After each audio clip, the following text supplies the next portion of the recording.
welcome to my channel, Joaquin Magaro Jr. po. Nandito na naman ang inyong lingkod upang magbigay po ng bagong kaganapan, ng bagong development.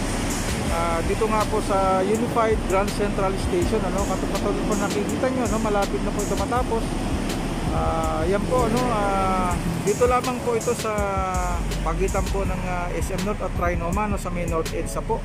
So yung nga po, itong South Quadrant ay malapit na pong sasagad dun sa footbridge, papantay, malapit na po siya papantay dun sa North Quadrant. Dun sa North Quadrant sa kabila, sagad na po siya dun sa, sa dulo, sa may footbridge, So yun po yung mga bagong kaganapan ngayon dito sa Unified Grand Central Station, So binabati ko po ang pamunuan ng Unified Grand Central Station at sa kanilang mga masisipag at magigiting na manggagawa na araw-araw na nandyan po para lang matapos ang proyektong ito, Sana po lagi tayo nasa mabuting kalagayan, iligtas sa namang kapamakan.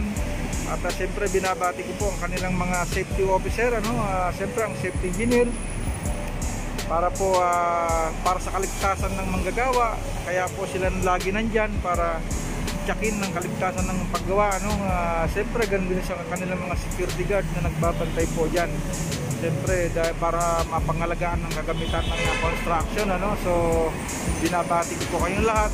Sana lagi tayo nasa mabuting kalagayan, ligtasan ng mga kapamakan, po.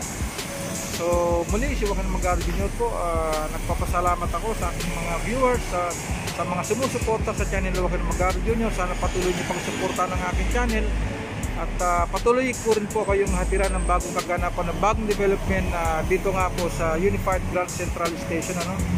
Inuulit ko po, ito po maging common station natin para sa MRT3, LRT1 at MRT7. So yan po mga kababayan. Ganun din po, nanawagan lang po ako sa ating mga kababayan na siyempre dun sa mga dumadaan dito, sana lagi po tayo mag-iingat. At alam niyo naman po, siyempre construction site po yan, maging alerto po tayo, maging alisto po tayo. So ganun pa man, nandyan yung ating mga safety officer, para magbantay po sa mga manggagawa.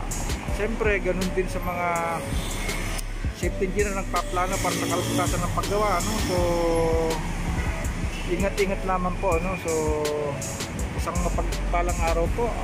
Muli, God bless po.